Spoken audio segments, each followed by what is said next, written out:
Hi guys, welcome back to the channel. I have been a little bit sick the past couple of days, so if I'm sounding out of breath or my voice sounds kind of weird, that's why I've just been battling with it. It's probably why this motor's taken a little bit longer to go back in the car. Anyway, today we are putting the motor back in the wife's WRX, getting it running so she could start driving it again. While the engine is on the crane, now is a good time to yeet the old rear main seal out and replace it before bolting up the flywheel.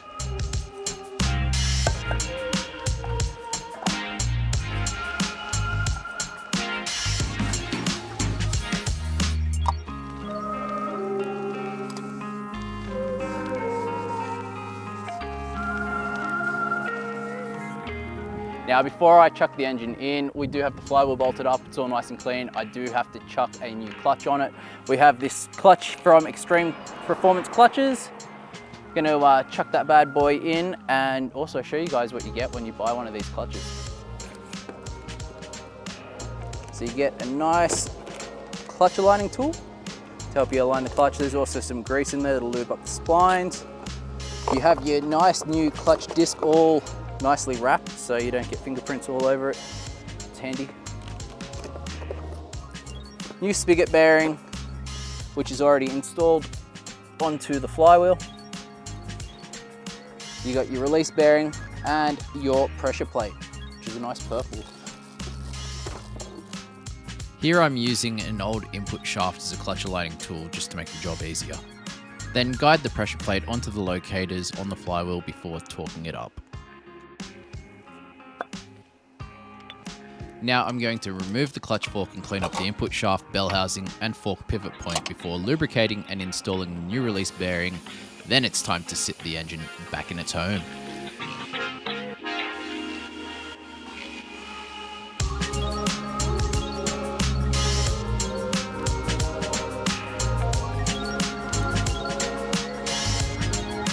It's important to lubricate the snout of the input shaft and the clutch pivot to prevent premature wear and allow for easy movement.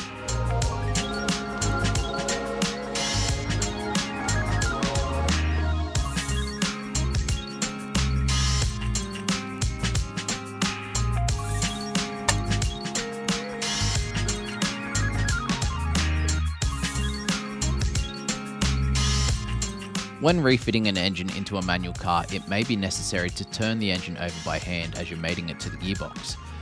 This way, the input shaft and clutch disc splines can be easily aligned and prevent you from damaging anything. The air conditioning belt on this engine is a stretch belt, and seeing as I'm reusing the old belt, I used some cable ties to secure the belt to the crank pulley while turning the motor over to stretch the belt onto the AC compressor pulley. If you bought a genuine AC belt, then it should come with a special tool to make fitment easier.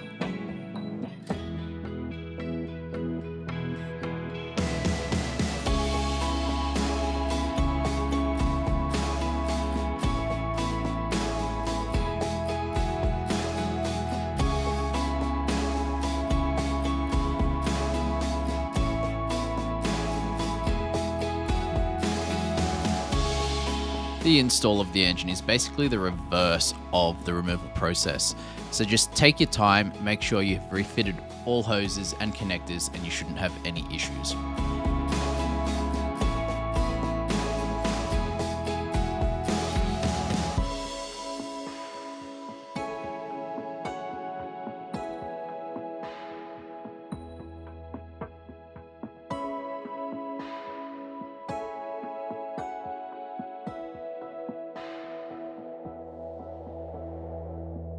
Okay guys, we're slowly running out of daylight here. Not much left to do.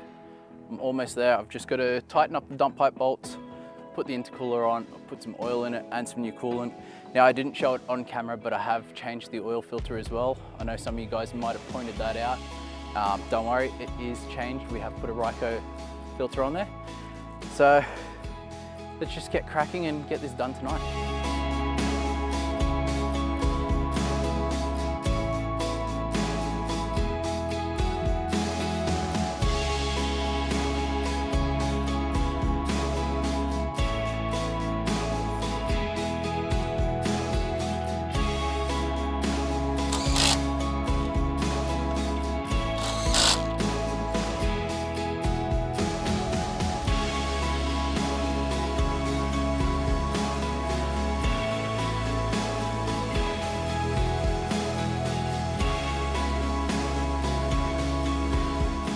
So if any of you have, by any chance, a Subaru brake fluid bottle, a neat little hack is to just chop the bottom off it off, because if you undo the cap, the thread is actually the same as the oil filler neck. So basically you have a free, no spill oil funnel.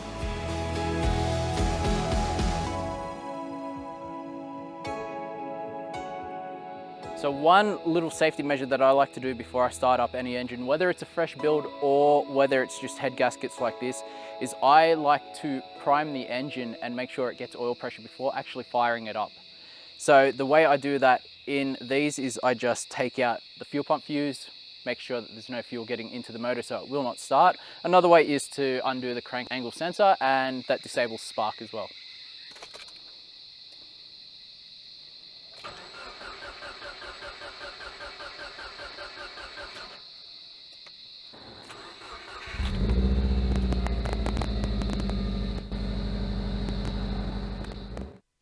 Once the engine has started and no abnormal noises are heard, I then fill the coolant and bleed the system. Well, that's it guys, the car is running again. Did it, I guess, just before nightfall.